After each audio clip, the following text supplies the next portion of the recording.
আমার নবীজিকে মারবার জন্যে কাবা চত্বরে পুরা মক্কা নগরী খুঁজে না পেয়ে কাবার দিকে যায়। আমার রাসূল সরকারে কায়নাত দু জাহানের সরদার নবী রহমত জনাবে মুহাম্মদ রাসূলুল্লাহ সাল্লাল্লাহু আলাইহি ওয়াসাল্লাম হযরতে আবু বকরকে সঙ্গে নিয়ে কাবা চত্বরে আবু বকর আবু বকর বসে আছেন, আর আবু বকরের রানের উপরে আমার নবীজি মাথা রেখে শুয়ে আছেন। নবীজি কোরআন তেলাওয়াত করেন, আবু বকর শোনেন। হযরতে আবু বকর তাকাইয়া দেখেন নিজের রানের উপরে নবীজির মাথাটা মুবারক রেখে শুয়ে আছেন। আবু বকর তাকাইয়া দেখে, একবার আসমানের সূর্যের দিকে তাকায়, আর একবার রাসূলের চেহারা মুবারকের দিকে তাকায়। আবু বকর এই তাকাতে তাকাতে সিদ্ধান্তে উপনীত হলেন, আসমানের সূর্যের চাইতে আমার রাসূলের চেহারা আরো কোটি গুণ বেশি সুন্দর দেখা যায়। আমার বন্ধুগণ, এক পর্যায়ে হযরতে আবু বকর শুনতে পেলেন নবীজি কোরআন তিলাওয়াত করেন। ভালো করে বুঝবেন, নবীজি কোরআন তিলাওয়াত করেন, আবু বকর নিজের কানে শুনেন। হযরত রাসূল পাক হযরতে আবু বকরের রানের উপরে শুয়ে আছেন। কিছুক্ষণ পরে সিদ্দিক আকবর তাকাইয়া দেখেন একজন মহিলা হাতের মধ্যে পাথরের বস্তা নিয়ে আসতেছে, নবীজিকে মারবার জন্য আসতেছে। নবীজিকে বললেন, ইয়া রাসূলুল্লাহ, নির্ঘাত একজন মহিলা আপনাকে মারবার জন্য আসছে, কোনো মহিলা যদি আপনাকে মারে এর চাইতে লজ্জার কিছু হতে পারে না, আপনি বলেন আমি প্রতিবাদ করি। আমার নবীজি বলেন, আবু বকর রে, চিন্তার কোনো কারণ নাই। আল্লাহ রাব্বুল ইজ্জত ওয়াল জালাল বলেছেন, বন্ধু আমার, কোন কাফের কোন অন্যায়কারী যদি আপনাকে আঘাত করবার জন্য আসে, আপনি যদি আমার কোরআন থেকে তেলাওয়াত করেন, আমি আল্লাহ এই কোরআন তিলাওয়াতের বরকতে কাফের থেকে আপনাকে বাঁচাবার ওয়াদা দিলাম। উম্মে জামিল কাছাকাছি পৌঁছে গেল। আবু বকর বলছেন, ইয়া রাসূলুল্লাহ, সে তো আপনার চাচী, উম্মে জামিল আপনাকে মারবার জন্য আসছে। নবীজি বললেন, ধৈর্য ধরো, আমি কোরআন তিলাওয়াত করি, দেখো তো কি হয়, কি বোঝাতে চাই, একটা ম্যাজিক। হযরতে সিদ্দিক আকবর বসে আছেন, নবীজি কোরআন তিলাওয়াত করেন, সিদ্দিক আকবরের রানের উপরে মাথা রেখে শুয়ে আছেন। উম্মে জামিল হাতের মধ্যে পাথর নিয়ে সোজা আমার নবীর মাথার সামনে দাঁড়াইয়া, একবারে সামনে দাঁড়াইয়া আবু বকরকে বলছি, আবু বকর, পুরা মক্কা নগরী খুঁজলাম, কোথাও খুঁজে পেলাম না, তোমার বন্ধু মুহাম্মদ ইবনে আব্দুল্লাহ কোথায়, কোথাও পেলাম না, গেল কই? আবু বকর আশ্চর্য হয়ে গেলেন, বলছে কি, আমি দেখি আমার নবী আমার রানে শুয়ে আছেন, দুইটা কান দিয়ে তেলাওয়াত শুনি, আমার নবীজির সামনে দাঁড়ায়া উম্মে জামিল রাসূলকে দেখে না। আল্লাহু আকবার, এর চাইতে আশ্চর্য মুআজিজা নাই, কোন সুবহানাল্লাহ। আবু বকর বলছেন, উম্মে জামিল রে, তোমার বাতিজা, তোমার বিয়াই, তুমি খুঁজো, তুমি খুঁজো, আমি কেন বলবো? উম্মে জামিল পুরা কাবা ঘর খুঁজলে কোথাও পেল না, আবার নবীজির সামনে দাঁড়াইছে। নবীজির সামনে দাঁড়াই আবু বকরকে বলছে, আবু বকর, পুরা কাবা ঘর খুঁজলাম, কোথাও দেখি নাই, তুমি একা একা বসে কি করো? চলে যাচ্ছি, খবর করে দিলাম, খবরদার তাকে বলে দিও, হাতের মধ্যে পাথর, বস্তার মধ্যে পাথর, মক্কায় কোথাও পাইলে তাকে ছাড়ব না, মেরে ফেলবো, খবর তুমি তাকে পৌঁছায়া দিও। আবু বকর আশ্চর্য হয়ে চিন্তায় পড়ে গেলেন, বলে কি আমার নবীরে নাকি মারবে? নবীজি আমার সামনে, তার চোখের সামনে দেখে না, হ্যাঁ নাকি মারবে? আল্লাহ বলেন, উম্মে জামিল, তুই কৌশল করছিস আমার বন্ধুরে মারবে, আর আমি কৌশল করছি বাঁচাইয়া দিব। আল্লাহু আকবার। এজন্য আমার আল্লাহ কোরআনে কারীমের ভিতরে আমার আল্লাহ বলছেন, আমার আল্লাহ জানাইয়া দিলেন, ওয়া মাকারু ওয়া মাকারাল্লাহ ওয়াল্লাহু খায়রুল মাকিরিন।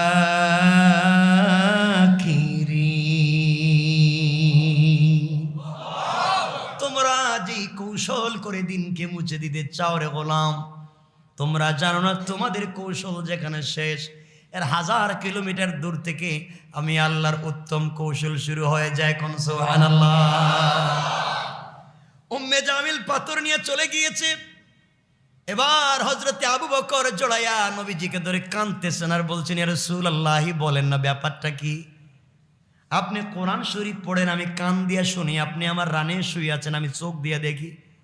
উম্মে জামিল আপনার সামনে দাঁড়াইয়া আমাকে দেখে, আপনাকে দেখে না, ব্যাপার কি?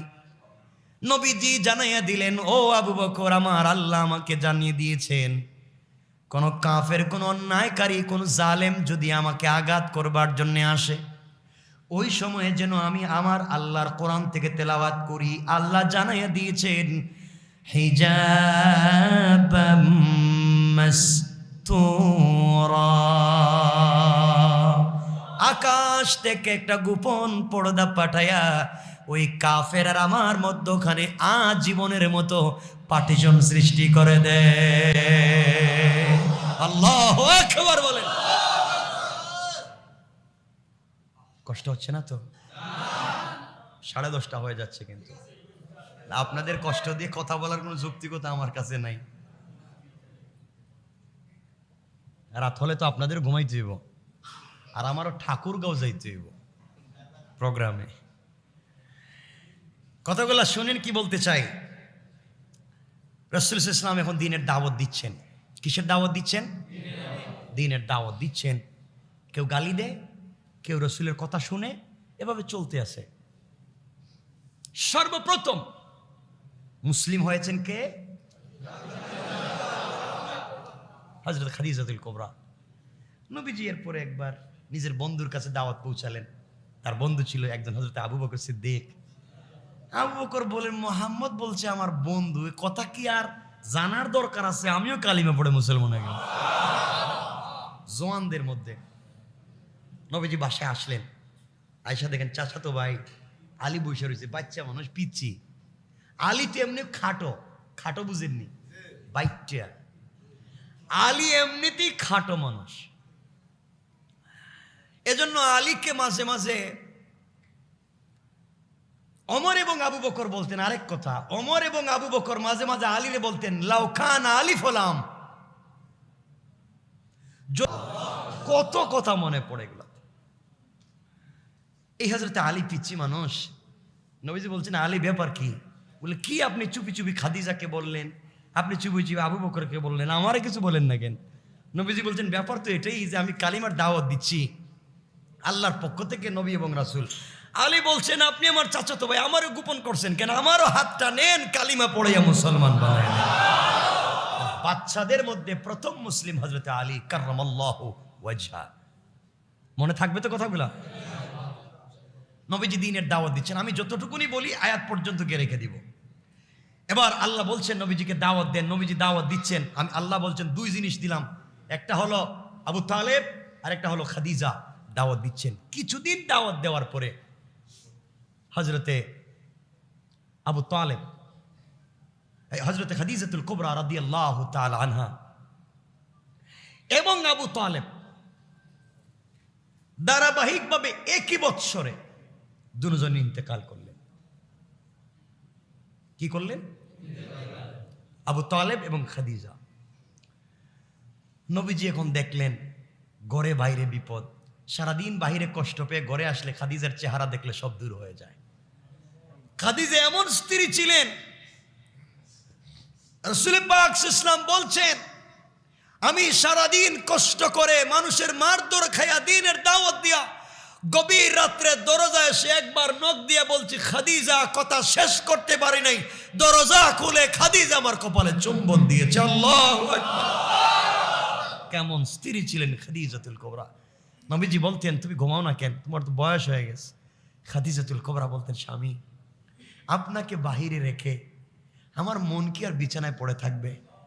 আপনি আসতেছেন না, কখন আমাকে ডাকবেন? আমি আমার কানটা দরজার সঙ্গে লাগায় বসে থাকি, আমার স্বামী আমাকে 2 বার ডেকে যেন কষ্ট না পায়। আল্লাহু আকবার। কেমন ছিল তাদের আদর্শ, কি শিষ্টাচার, কি উত্তম খলক দিয়েছিলেন রাসূল। এই খাদিজাকে নিয়ে লম্বা কথা আছে। তিনি ইন্তেকাল করলেন। রাসূল সাল্লাল্লাহু আলাইহি ওয়াসাল্লাম চাচা আবু তালেব ইন্তেকাল করলেন।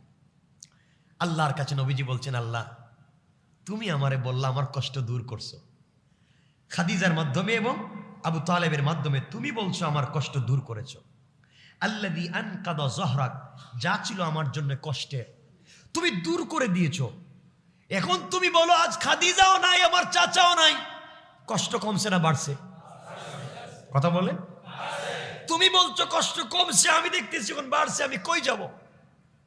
নবীজি সাল্লাল্লাহু আলাইহি ওয়াসাল্লাম দেখলেন আর মক্কায় থাইকা লাভ নাই, চাচাও নাই, বাহিরে গেলে মানুষ মারতে পারে, খাদিজাও নাই, ঘরে আসলেও আমার শান্তি নেই, চলে যাই নানার বাড়ি তায়েফে।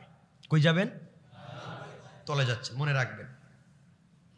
গতকালকে এক তাফসিরে বলেছি, সূরা আলী ইমরানের শেষ পৃষ্ঠার 2-3টা আয়াতে আল্লাহ বলছেন যারা হিজরত করে, হিজরতের মাধ্যমে আল্লাহ 3 জিনিস দেন। একটা হচ্ছে বিনা হিসেবে জান্নাতের ফয়সালা, 2 নাম্বার দুনিয়ার জমিনে কর্তৃত্ব এবং ক্ষমতা, 3 নাম্বার হচ্ছে ইজ্জত এবং সম্মান। আল্লাহ বলছেন যারা দ্বীনের জন্য হিজরত করে আমি 3টা জিনিস তার জন্য রিজার্ভ করে রেখে দিই। সুবহানাল্লাহ বলেন। নবীজি সাল্লাল্লাহু আলাইহি ওয়াসাল্লাম চিন্তা করলেন এই দেশে থাইকা লাভ নাই, জায়গা নানার বাড়ি তায়েফের দিকে ছুটলেন একা একা, সাথে একজনকে নিছেন।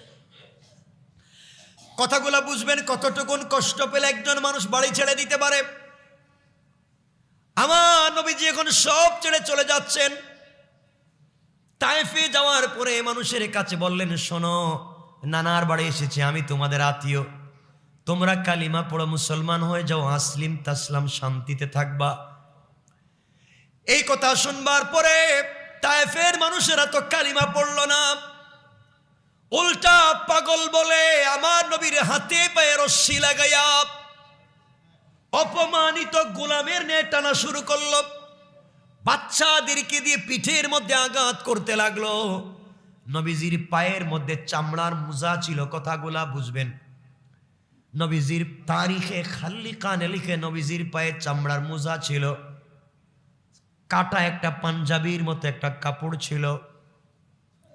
নবীজি যখন আঘাতপ্রাপ্ত হয়েছেন, এখানে আরেকটা কথা বলে দিই মনে রাখবার জন্যে, আঘাতপ্রাপ্ত হয়েছেন, রক্তাক্ত হয়েছেন, অজ্ঞান হয়ে পড়ে গিয়েছেন 3 জায়গায়। যেই মানুষের শরীরে জান্নাতি 40 জন পুরুষের শক্তি আছে, এই মানুষকে কতটুকুন আঘাত করলে জমিনে পড়ে যায়। নবীজি অজ্ঞান হয়ে পড়ে আছেন। জ্ঞান ফিরবার পরে তাকে কুলে করে কাছে আনা হলো। একটা কথা বলে দিই মনে রাখবেন, তাফসীরে বাইজাউইতে লিখেছেন জিবরিল আমিন পৃথিবীতে আসতে 4 বার সব থেকে বেশি কষ্ট হয়েছে। পৃথিবীতে আসতে 4 বার কষ্ট হয়েছে। এর একবার হলো তায়েফের দিন রাসূলের কাছে আসার। 1 মিনিটে সেই কথাটা আপনাদেরকে বলে দিই। নবীজির শরীর থেকে রক্ত ঝরছে, মাথা থেকে রক্ত, ঠোঁট ফেটে রক্ত, চোখের সামন থেকে রক্ত, বডি থেকে রক্ত। রাসূল সাল্লাল্লাহু আলাইহি ওয়াসাল্লাম নিজের শরীরের কাপড়গুলা খুললেন, শরীরটা মুছলেন। মুছতে মুছতে পুরা কাপড় রক্তে লাল হয়ে গিয়েছে, চিপলে রক্ত পড়ে। কাপড় শেষ হয়ে গিয়েছে, শরীরের রক্ত মুছা শেষ হয় নাই। সাথে যে ছিল যায়েদ, তাকে বললেন তোমার কাছে কাপড় থাকলে দাও। তিনিও কাপড় দিলেন। রাসূল সাল্লাল্লাহু আলাইহি ওয়াসাল্লাম মুছতে লাগলেন, কাপড় শেষ। শরীর থেকে এখন পর্যন্ত রক্ত শেষ হয়ে যায় নাই। আল্লাহ পাক রব্বুল ইজ্জত ওয়াল জালাল দেখলেন বন্ধুর শরীর থেকে রক্ত ঝরেছে, কাপড় দিয়ে মুছে ফেলেছে, পায়ের মধ্যে চামড়ার মোজা আছে, পুরা চামড়ার মোজার ভিতরটা রক্তে লাল, ডুবে গেছে, জমে গেছে। 1 ফোঁটার রক্ত চামড়ার মোজার নিচ দিয়া লটকা লটকি করে এভাবে ফুটার মতো পড়ে যেতে পারে। আল্লাহর নবীর যখন 1 ফোঁটা রক্ত পা থেকে জমিনে পড়ে যায়, আল্লাহ দেখলেন তায়েফের মানুষ আমার নবীজিকে মেরেছে, তায়েফের মাটি বরদাস্ত করেছে, কিন্তু আমার নবীর 1 ফোঁটা রক্ত যদি জমিনে পড়ে যায়, জমিন আমার রসুলের রক্তের লোড নিতে পারবে না। পুরা জমিন ভেঙ্গে চুরে চুরমার হয়ে যাবে, কিয়ামত কায়েম হয়ে যাবে। আল্লাহ ডাক দিয়া বললেন জিবরাইল তুমি কোথায়? জিবরাইল বলছেন আল্লাহ আমি তো সিদরাতুল মুনতাহায় বড়ই গাছের নিচে।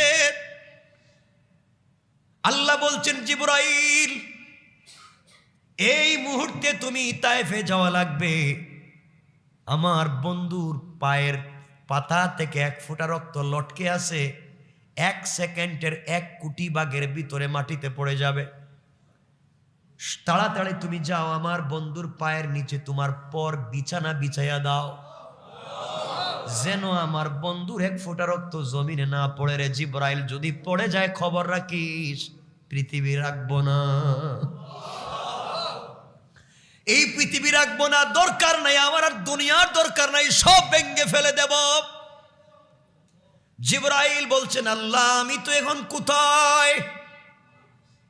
আল্লাহ বলছেন জিবরাইল যাও, সিদরাতুল মুনতাহা থেকে জান্নাতে যাও, জান্নাত থেকে রেশমি কাপড়ের একটা রুমাল নিয়ে যাও, আমার বন্ধুর পা থেকে রক্তগুলা মুছে দাও, জমিনে পড়তে দিও না। আল্লাহর কাছে জিবরাইল বলছেন আল্লাহ আমি কোথায়? জান্নাত কোথায় আর তায়েফ কোথায়? আল্লাহ বলেন জিবরাইল রে আমি বলছি, দেরি করার যাচ্ছে না। জিবরাইল বলেন পৃথিবীতে আসতে 4 দিন কষ্ট হয়েছে এত দ্রুত, ওই দিন আমি আমার 600 নূরের ডানা দিয়া একবার টান দিলাম, সিদরাতুল মুনতাহা থেকে জান্নাতে আসলাম, কাপড় নিলাম, রুমাল নিলাম, তায়েফে গিয়া দেখি নবীজির পা থেকে রক্তের ফোঁটা ছুটে গিয়েছে, জমিনে পড়ে যায়। জমিনে পড়ে যাওয়ার আগে আগে আমি আমার পরগুলা বিছাইয়া দিলাম। আল্লাহু আকবার বলেন।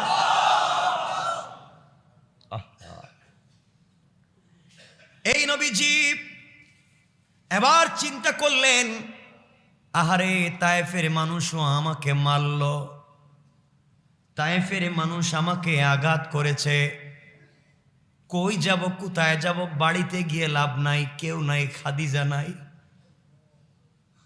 তায়েফেও কেউ নাই, নানার বাড়িতে কেউ আমাকে রাখলো না, কই যাব? চলে যাই উম্মে হানির বাড়িতে। উম্মে হানিকে লম্বা আলোচনা। উম্মে হানিকে আব্দুল্লাহ একবার গিয়েছিলেন গোলাম কিনতে, দাস কিনতে, ওই জায়গা থেকে এক মহিলাকে কিনেছিলেন যার মেয়ের নাম, যাকে উম্মে হানি বলে ডাকা হতো তার মেয়ের নামে। মনে রাখবেন তার বাড়িতে পৌঁছে গেলেন রসুলে পাক সাল্লাল্লাহু আলাইহি ওয়াসাল্লাম, গিয়ে বলছেন বোন রে তোমার বাড়ি থেকে আজকে রাত্রে আমি থাকতে পারি? কথাগুলা দিল দিয়ে বুঝবেন কি বলতে চাই, লম্বা কথা, দীর্ঘদিনের সংক্ষেপ করে নিয়ে আসতে চাই, মনে হচ্ছে একদিনের ঘটনা। উম্মে হানির বাড়িতে গেলেন নবীজি, রাত্রবেলা বিছানায় শুয়ে আছেন, মনে পড়ে গিয়েছে তায়েফের দিনের কথা। মানুষ যখন একা হয় দুঃখের কথা মানুষের মনে পড়ে যায়, একা একা কান্না করে। নবীজি একবার তাকাইয়া দেখেন শরীরের দিকে দাগ পড়ে আছে শরীরে, যেই বডিতে আল্লাহ মশা মাছি বসাকে হারাম করেছেন, এই বডিটা ফুলে গিয়েছে, রক্ত লেগে আছে, চামড়া ছিলে গিয়েছে, শরীরটা ফুলে গিয়েছে, পুরা বডিতে ব্যথা। মনে পড়েছে আহারে আজ যদি আমার খাদিজা থাকতো, বাড়িতে গেলে আমার সবগুলা ব্যথা দূর হয়ে যেত। আজ যদি আমার চাচা থাকতেন, হয়তো তায়েফের মানুষ আমাকে মারবার সাহস পেত না। আমার চাচাও নাই, খাদিজাও নাই, কেউ নাই। আজ যদি আমার একটা নিজের ভাই থাকতো, তাইলে আমার দুঃখে দাঁড়ায় যাইতো, কেউ আমাকে আঘাত করতে পারতো না। আজ যদি আমার একটা বোন থাকতো, আমি বোনের বাড়িতে চলে যেতে পারতাম। আল্লাহর কাছে ডাক দিয়ে বলছেন আল্লাহ তাআলা আপনি না বলেছেন ওয়ারাফা'না লাকা যিকরাক, আমার সম্মান বাড়িয়েছেন, সম্মানটা আমি জানতে চাই কোথায়? খাদিজাও নাই, চাচাও নাই, তায়েফে গেলাম মানুষ আমাকে পিটাইলো, এত মাইর খাওয়ার পরে আমার সম্মানটা থাকলো কোথায় জানতে চাই। আল্লাহ রাব্বুল ইজ্জত ওয়াল জালালের কাছে আমার নবীজি যখন বলছেন আল্লাহ কোথায় আমার সম্মান? আপনারা বলেছেন আমার ইজ্জত বাড়িয়েছেন, কোথায়? কিচ্ছু নাই। নবীজির এই কথা আল্লাহ সহ্য করতে পারলেন না, জিবরিল আমিনকে পাঠায় দিলেন, জিবরাইল যাও, বন্ধুকে সম্মান দিয়েছি বুঝে পাচ্ছে না, আজই বন্ধুকে দুনিয়ার সব থেকে বেশি সম্মানিত আমি আল্লাহ করতে চাই। জিবরাইল আসলেন, ঘুম থেকে উঠালেন, নবীজি ঘুম থেকে উঠলেন। জিবরাইল বলছেন, ইয়া রাসূলুল্লাহ, আনা জিবরাইল। ভাই তুমি কেন আসছো? কেন এখন আসছো বলো, এত নির্যাতন বুক করার পরে। জিবরাইল বলছেন, ইয়া রাসূলুল্লাহ, আপনি উঠেন, আপনাকে নিয়ে যাওয়া লাগবে কাবা চত্বরে। জিবরিল আমিন রাসূল পাককে নিয়ে গেলেন, কাবা চত্বরে শোয়া দিলেন, জমজমের পানি হাতে নিলেন, সিনা চাক করলেন, বুক কাটলেন। আলাম নাশরাহ লাকা সাদরাক, আপনার বুকটাকে আমি কাটি নাই, কাটা হলো। জিবরিল আমিন বুকটা কাটলেন, বুকের ভিতর থেকে কি যেন বের করলেন, জমজমের পানি দিয়ে ধুইয়া ভিতরে ঢুকাইয়া দিলেন। জান্নাত থেকে ইলম এবং হিকমত আনলেন, ইলম এবং হিকমত এনে বুকের ভিতরে লাগাইয়া আবার লাগাইয়া দিলেন। সুবহানাল্লাহ বলেন। এবার নবীজিকে বলছেন, জিবরাইল বলছেন, ইয়া রাসূলুল্লাহ, আপনি বলেন তো ভাল লাগে কিনা? নবীজি বলছেন, জিবরাইল রে, কি তুমি করলা? আমার বুকের ভিতরে কি ঢুকাইয়া দিয়েছো আমি তো বুঝতে পারতেছি না, কি তুমি দিয়েছো? সাথে সাথে আমি যেন জান্নাতে একটা শান্তি পাইতেছি। এবার জিবরাইল বলছেন, ইয়া রাসূলুল্লাহ, ইয়া হাবিবাল্লাহ, এখান থেকে আপনাকে নিয়ে যাব বাইতুল মুকাদ্দাস বা বাইতুল মাকদিস, আপনাকে ওখানে নিয়ে যাব। আপনি নাকি বলেছেন সম্মান কোথায়, আপনি বুঝতে পারতেছেন না। জিবরিল আমিন রাসূল পাককে নিয়ে গেলেন বাইতুল মুকাদ্দাসে। আল্লাহ পাক আগে থেকে ওখানে গোটা দুনিয়ার আদম থেকে ঈসা পর্যন্ত সমস্ত পয়গম্বরদেরকে একত্রিত করে রেখে দিয়েছেন।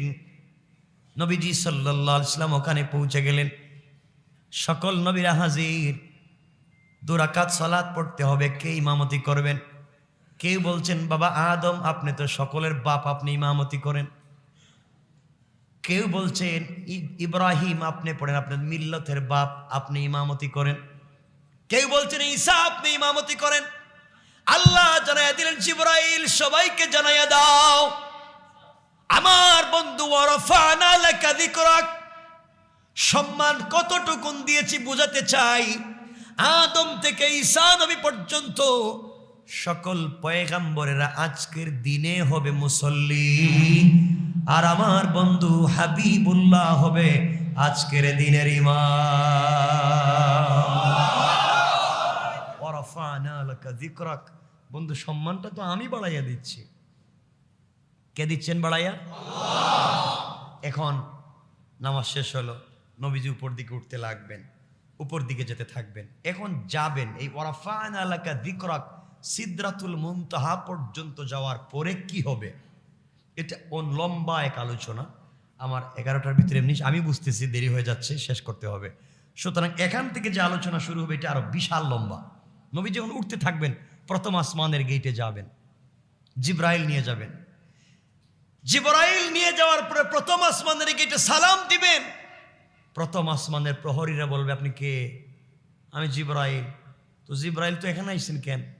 গেটটা খোলো দাও না, আমি একটু উপরে যাব। তো আপনি এদিকে আসছেন কেন? গেট খোলা যাবে না। কেন? আল্লাহ আসমান সৃষ্টি করার প্রথম দিন থেকে নিয়ে, আসমানের প্রথম গেট থেকে নিয়ে সিদরাতুল মুনতাহার গেট পর্যন্ত নিজের কুদরতের মাধ্যমে লাল গালিচা বিছিয়ে দিয়েছেন। আল্লাহ স্ট্রাকচার ডিজাইন করে রেখে দিয়েছেন। জান্নাতুল ফিরদাউস থেকে কাঁচা ফুল এনে ছিটিয়ে দিয়েছেন। সব থেকে সুন্দর করেছেন তার বন্ধু হাবিবুল্লাহকে। তার বাড়িতে যেদিন দাওয়াত করবেন সেই দিন দরজা খুলে দেওয়া হবে, আর দুনিয়ার কারোর জন্য দরজা খুলে দেওয়া হবে না, একমাত্র তার সম্মানের জন্য। জিবরাইল বলছেন, যার জন্য এত কিছু করেছো তিনি আমার সাথে আছেন। যার জন্য এত কিছু করছো তোর আমার সাথেই। নবীজি উঠলেন, সবাই সালাম দিলেন। নবীজি ওখানে গিয়ে মুচকি মুচকি হাসতেছেন। জিবরাইল বলছেন, হাসেন কেন? আপনারা কাঁদতেছিলেন? আপনারা কষ্টের মধ্যে ছিলেন, আপনাকে আমি নিয়ে আসলাম, এখন হাসেন কেন? নবীজি বলছেন, জিবরাইল হাসবো না? আল্লাহ যে আমাকে এতটুকুন ভালোবাসে আমি জানি না। আমি প্রথম আসমানে এসে দেখি প্রথম আসমানের গেট ডিজাইন যা করেছে সব স্ট্রাকচারাল ডিজাইন আমি মোহাম্মদ নাম দিয়া করেছে, নাম দিয়া। আল্লাহু আকবার বলেন। এত ভালোবাসে তো জানি না, এত ভালোবাসা।